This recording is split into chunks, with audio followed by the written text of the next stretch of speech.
Hi, Dad. Welcome back to another episode of Dave and Andy's Honest About Life. How are you? I'm doing well. How are you? I am well. I am well. So we've taken a little bit of a break because you've been busy moving, actually, putting your house on the market, putting it up for sale, and then finding a new place, a little bit smaller because you realized you didn't need such a large place. And so the questions I have for you today, Dad, is we're all going to go through this, right? If we haven't already, we're going to in the future. What has it been like moving? I know you've moved a few times, but what has had been like, having to decide what to About keep? 25 times, Andy. Has it Uh, been like that? Has it been that many? it's been quite a few. And, the nice thing is, this is the way I look at it. When I move, I try to figure out what have I used and what haven't I used, over the last whatever years, how many years you've been there. And if there is a box that still has tape on it that you haven't opened for 4 years or 5 years, you don't need it. So, and I found there's so many wonderful places to contribute your stuff that it's still good stuff. So you're not giving junk away, but you're giving to like Goodwill, Community Thread, all these places that will give your stuff to somebody who really needs it and will use it. And that's what I think has been, even though it's been difficult doing all this, the nice thing is you're helping somebody. And so don't throw everything away. What you consider junk might be a gem for somebody else. And that's the way I look at it, kind of. Well, that's good advice, and I'm sure you feel better about you know uh, giving it a second life, a second chance, rather than just throwing it away. Do you find that as you get rid of things that you feel a little, how do I say this, lighter? You feel a little just better overall without having stuff. Do you follow me? Do you see what I'm saying? Is Yeah, clutter is not a good thing. I think people who find out that they've cluttered their life, it is a burden. And that clutter is a burden, even though it's just sitting somewhere. It's a burden on you because it's not being used and it's not being helpful to anybody. And I think once you get rid of that burden, it is a lot lighter. You realize that, wow, I can just turn the key and leave. And I don't have to, there's so many things that you clutter into your life um, that you don't need. And I think that's the blessing that I've gotten out of all these moves that I've made, is that I've realized that I don't need all that clutter to feel good.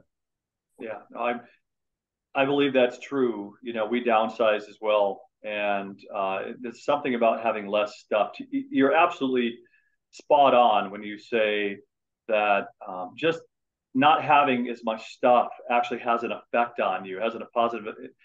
I don't know why that is. I'm sure somebody has researched it and could answer the question of the burden, the weight that having stuff puts on us subconsciously. I'm not sure. Yeah, Yeah, I I think appreciate you're that. right.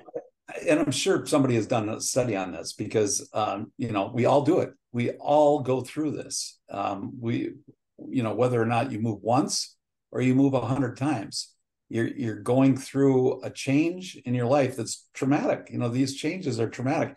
And I look at it like, if you have a baby in the family and you're moving, they kind of let you know it's traumatic, for them, because they don't understand. They're freaking out because they don't uh, they're not accustomed to this new stuff, all the new place, the new closets, the turnaround, going down stairways that they didn't have to do, so that's one thing, baby in the family. But what about a pet, that's traumatic for them too. They just got taken out of their home for no reason of theirs. They didn't decide that they wanted to move. We decided for them that they're going to move, and they have to go through this trauma of finding out where their water dish is, or finding out where their food is. It's pretty funny how we take it for granted that, oh, everybody's going to come along with us and everybody's going to be fine. But no, this was our decision. We have to kind of lighten their burden and teach them that, yeah, this is going to be home.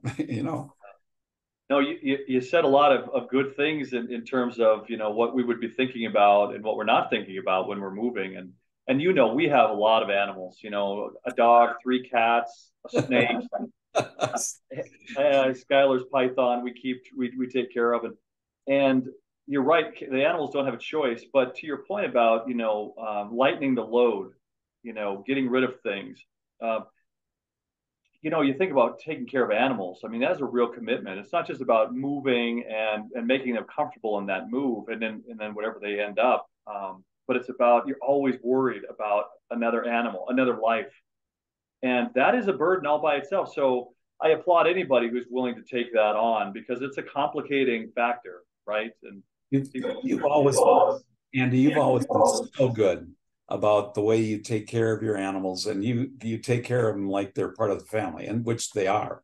But it's just amazing how you have learned through your life that every life is important. Whether it be a snake, whether it be a dog or a cat or a monkey or whatever, every life is important. Yeah, that's right. And the empathy too. And I suppose I got that from you and mom, that empathy toward other living things that, it's when you hear sad stories about, animals that aren't being taken care of, whether it's a horse or a dog or, whatever, I think it hits some people harder than others. And that's when you'd rather not be too empathetic, but I don't think you have a choice. No, and especially you, Andy. I used to be amazed that you would find an injured butterfly and somehow get that thing to fly, or you even, to my horror, you do that with bees, a wasp or a hornet or something that may have gotten injured, and you pick the thing up and then let it fly away. It's just, I was amazed at your heart. You have a huge heart, Andy. Yeah, I appreciate that, Dad, but it is a burden, and it weighs heavy, and you almost wish you didn't have it, that you could just turn the other cheek and just walk away from that, and you just can't. I think it's part of who you are, but we can move on. The last thing, again, I appreciate that you're finding a place for this second hand, the things that you're giving away that you're finding a new home for. I saw something recently in an article about like 40% of the clothes we wear that we own, we actually wear. 40%, something like that. And there's enough clothing tossed out every year to clothe the entire population of the planet Earth. So what is there, 8 billion people? There's enough clothing tossed out on a regular basis to clothe. This is every year to clothe that many people. And so the piles of clothing. So I think there's a business opportunity there and I'm sure some have figured that out, but it's a remarkable statistic. Well, that's true about Goodwill. Goodwill used to be a total donation, and they would just give their stuff. Now they sell. Goodwill is a store, right? And you go in there, and everything's really inexpensive, and it's good for people that can't afford more. But it's an amazing process that I believe they do very well. With that, people donating, and then they turn around and fix it up and clean it up, and then they can sell it.